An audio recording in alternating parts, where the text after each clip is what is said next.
राजस्थान के सभी पेंशनधारियों को मेरा नमस्कार। MS news Hindi YouTube channel पर साथियों आपका एक बार फिर से स्वागत है। आज हम बेहद खास खबर के साथ में बात करने वाले हैं पेंशनधारियों के लिए।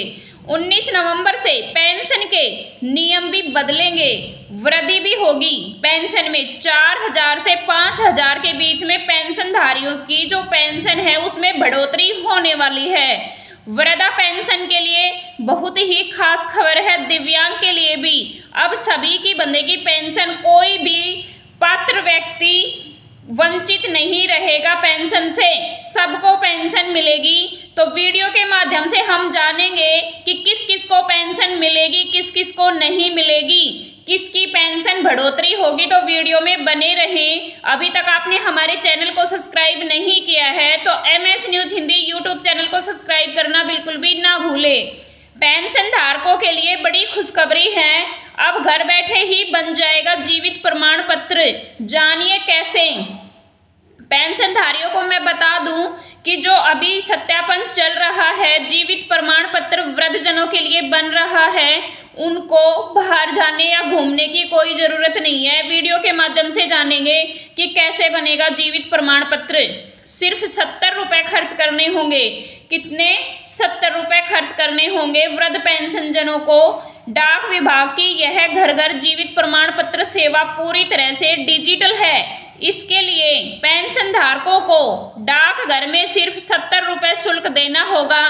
डाक कर्मचारियों बायोमेट्रिक तकनीक से प्रमाण पत्र तैयार करके दे देंगे वृद्धजन पेंशनधारियों को, जो तुरंत ऑनलाइन संबंधित पेंशन प्रदाता संस्था को भेज दिया जाएगा। इसके लिए पेंशन धारक को कोई अतिरिक्त दस्तावेज जमा करवाने की जरूरत नहीं पड़ेगी।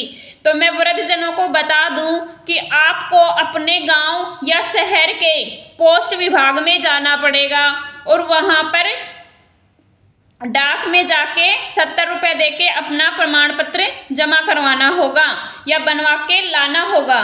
सामाजिक सुरक्षा पेंशन सत्यापन की अंतिम तिथि 31 दिसंबर बताई गई है। पेंशनर्स ई मित्र मोबाइल ऐप सहित कई माध्यम से हम अपना सत्यापन करवा सकते हैं। तो भाइयों वीडियो में बने रहें। राजस्थान सामाजिक पेंशन पर बड़ा अपडेट जारी कर दिया गया है। विभागीय जानकारी के अनुसार सितंबर अक्टूबर की पेंशन नवंबर के अंतिम सप्ताह में भी जारी कर दी जाएगी। यानी कि जिन पेंशनधारियों को सितंबर अक्टूबर माह की पेंशन नहीं मिली है उनको भी नवंबर के लास्ट यानी कि साल 2025 के लास्ट सप्ताह में या अंतिम सप्ताह में जारी कर दी जाएगी। अक्टूबर नवंबर की बकाया पेंशन दिसंबर के पहले या नवंबर के अंतिम सप्ताह में जारी कर दी जाएगी। ट्रेजरी प्रक्रिया पूरी होते ही भुगतान स्वचालित रूप से डीबीटी के माध्यम से खातों में आ जाएगा। पेंशन राशि में बड़ी वृद्धि की तैयारी चल रही है। अब ये हालांकि फिलहाल बताया नहीं गया कि अभी नवंबर या साल के अंतिम लास्ट में पेंशन बढ़कर मिलेगी या फिर आने वाले साल के पहले सप्ताह में जारी होगी। तो राज्य सरकार सामाजिक सुरक्षा पेंशन को चरणबद्ध तरीके से बढ़ने पर काम कर रही है। मौजूद अभी जो पेंशन मिल रही है 1250 रुपये, उसको 1500 रुपये कर दिया गया है। लेकिन इसके बाद की अगर हम बात करें तो 1500 से 4500 के बीच में बढ़ाने का विचार विमर्श पर चल रहा है। तो भाइयों मैं बता दूं कि वृद्धि क्रमिक रूप से लागू की जाएगी ताकि हर पात्र श्रेणी समय के अनुसार लाभ मिल सके। किन श्रेणियों को सबसे पहले लाभ मिलेगा? सरकार की प्राथमिक सूची भी शामिल कर दी गई है। तो सबसे पहले दिव्यांग जनों को लाभ मिलेगा, उसके बाद में विधवा महिलाओं को मिलेगा, विकलांग व्यक्ति, तलाकशुदा महिलाएं और वृद्ध नागरिकों को यह लाभ मिलने वाला है। तो लाभ की अगर हम बात करें तो मंत्री जी बोले हैं कि सरकार किसी भी पेंशन बंद नहीं करेगी, यानी कि किसी भी पेंशनधारी की पेंशन बंद नहीं होगी। सामाजिक न्याय और अधिकारिता मंत्री अविनाश गहलोत ने बयान जारी कर दिया है कि राज्य सरकार किसी भी पेंशन बंद नहीं कर रही है। वर्तमान सरकार के कार्यकाल काल में राज्य में कुल सामाजिक सुरक्षा पेंशन के लाभार्थी 92 लाख लोग हैं या पात्र लाभार्थी हैं। सरकार हर साल सभी सामाजिक पेंशन धारकों को सत्यापन करवाती है जिससे उसकी पात्रता का पता चलता रहे। वो परिवार या व्यक्ति जिनकी सालाना आय 48,000 से ज़्यादा है लेकिन पेंशन ले रहे हैं उन्हें छोड़ने का आग्रह कर दिया गया है। यानी कि जिन भी भाइयों या बहनों के घर में 50,000 से ज़्यादा इनकम है उनसे आग्रह किया गया है कि वे स्वयं ही पेंशन का लाभ से हट जाएं। राजस्थान में 24,000 से या इससे ज़्यादा सालाना बिजली बिल भरने वाले बुजुर्ग विधवा पेंशन बंद नहीं होगी। यानी कि 24,000 से ज़्यादा बिजली का बिल डाल रहे हैं उन घरों में अगर कोई बुजुर्ग पेंशनधारी है, विधवा पेंशनधारी है तो उनकी पेंशन बंद नहीं होगी। सामाजिक न्याय और अधिकारिता विभाग के अनुसार 3 लाख से ज़्यादा लोगों की सामाजिक सुरक्षा पेंशन बिना जांच के नहीं रोकी जाएगी। यानी कि राजस्थान में 3 लाख से ज़्यादा लोग पेंशन ले सकेंगे बुजुर्ग। विभाग के निदेशक आशीष मोदी ने इस संबंध में सभी जिला कलेक्टरों को आदेश जारी किए हैं। नए आदेश के मुताबिक जिन पेंशनधारियों के सालाना बिजली बिल ज़्यादा हैं उन पेंशनर्स की उनकी मर्जी से पेंशन गिव अप करने के लिए प्रोत्साहित कर दिया गया है। यानी कि जो पेंशनधारी सही है अपनी आजीविका चला सकते हैं तो वे स्वयं गिव अप अभियान में जुड़कर अपनी पेंशन छोड़ सकते हैं। पहले पेंशन रोकने के आदेश दिए गए थे, अब लहजे में काफ़ी नरमी बताई गई है।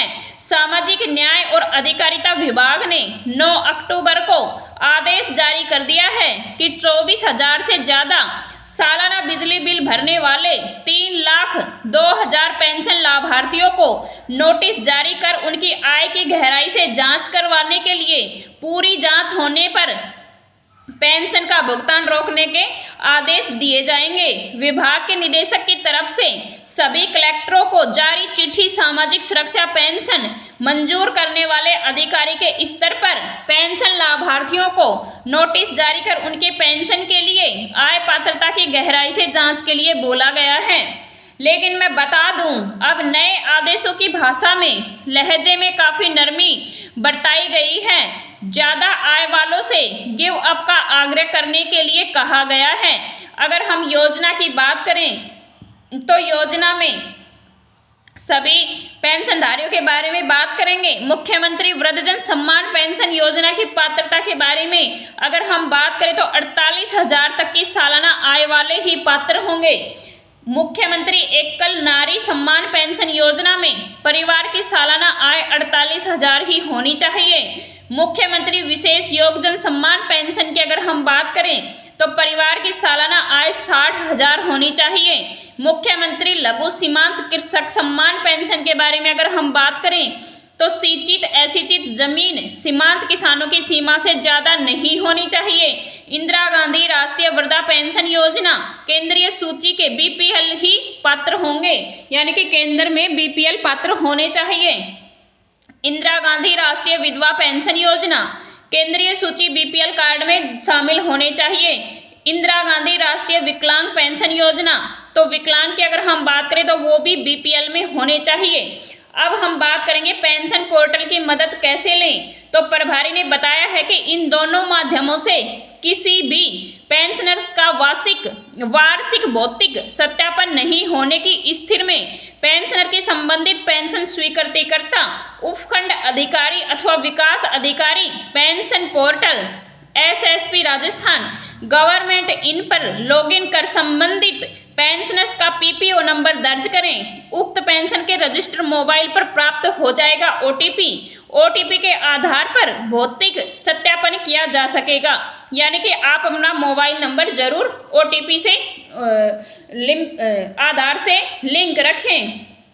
उन्होंने बताया है कि उक्त सत्यापन की प्रक्रिया से पेंशनर वार्षिक सत्यापन नहीं होने पर पेंशन को संबंधित स्वीकृत आधिकारिक कार्यालय में स्वयं के दस्तावेजों यथा पीपीओ, जन आधार आदि के साथ उपस्थित होना होगा। उनके दस्तावेजों की जांच के आधार पर संबंधित स्वीकृता अधिकारी द्वारा उनका वार्षिक भौतिक सत्यापन किया जाएगा और उसके बाद में सभी पेंशनधारियों की पेंशन शुरू हो जाएगी।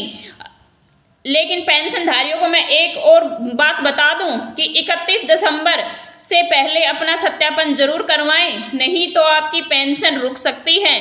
अगर वीडियो अच्छी लगी है तो लाइक करें।